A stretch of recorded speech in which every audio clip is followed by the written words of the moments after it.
Joshua chapter 22. Then Joshua called together the tribes of Reuben, Gad, and the half-tribe of Manasseh. He told them, "You have done as Moses, the servant of the Lord, commanded you, and you have obeyed every order I have given you.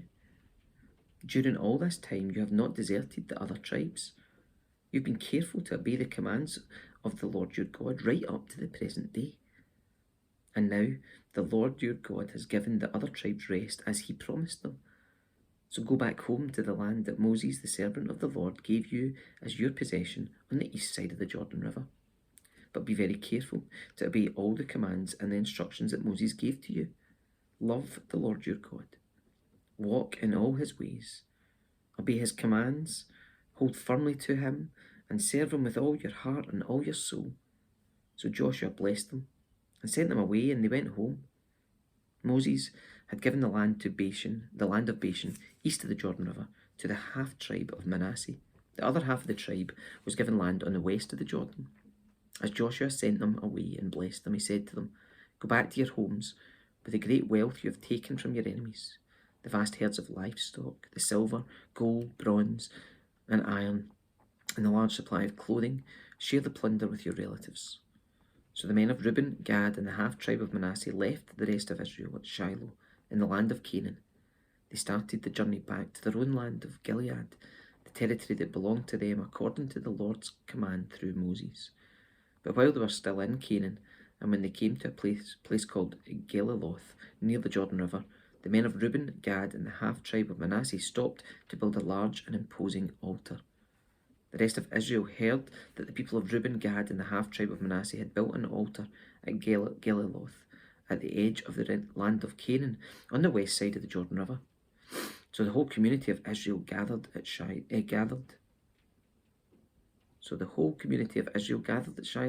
and prepared to go to war against them. First, however, they sent a delegation led by Phinehas, son of Eleazar, the priest, to talk with the tribes of Reuben, Gad, and the half-tribe of Manasseh.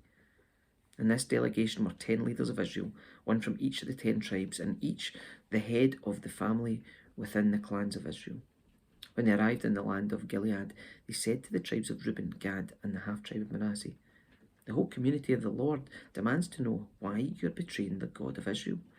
How could you turn away from the Lord and build an altar for yourselves in rebellion against him? Was our sin at Peor not enough? To this day we are not fully cleansed of it, even after the plague that struck the entire community of the Lord. And yet today you are turning away from following the Lord. If you rebel against the Lord today, he'll be angry with all of us tomorrow. If you need the altar because the land you possess is defiled, then join us in the Lord's land, where the tabernacle of the Lord is situated, and share our land with us.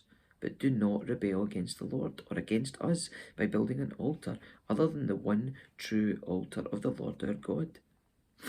Didn't divine anger fall on the entire community of Israel when Achan, a member of the clan of Zerah, sinned by stealing the things set apart for the Lord? He was not the only one who died because of his sin. Then the people of Reuben, Gad, and the half-tribe of Manasseh answered the heads of the clans of Israel, "The Lord, the Mighty One, is God. The Lord, the Mighty One, is God. He knows the truth, and may Israel know it too. We have not built the altar in treacherous rebellion against the Lord. If we've done so, do not spare our lives this day.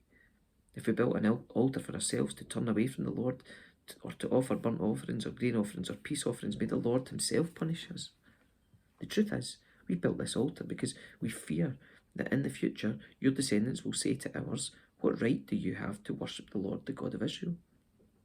The Lord has placed the Jordan River as a barrier between our people and you people of Reuben and Gad. You've no claim to the Lord, so your descendants may prevent our descendants from worshipping the Lord.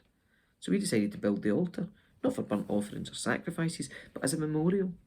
It will remind our descendants and your descendants that we too have the right to worship the Lord at his sanctuary with our burnt offerings, sacrifices, and peace offerings. Then your descendants will not be able to say to ours, 'You have no claim to the Lord.' If they say this, our descendants can reply, 'Look at this copy of the Lord's altar that our ancestors made.' It's not for burnt offerings or sacrifices. It's a reminder of the relationship both of us have with the Lord.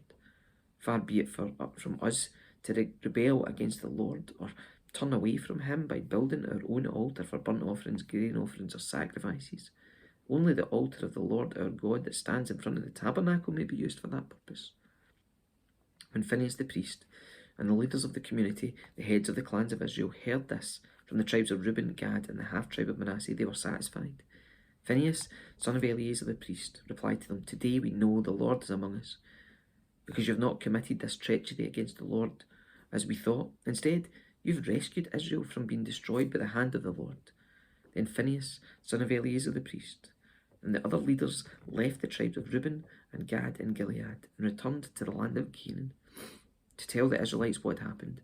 And all the Israelites were satisfied and praised God and spoke no more of war against Reuben and Gad. The people of Reuben and Gad named the altar Witness, for they said, "It is a witness between us and them that the Lord is our God too."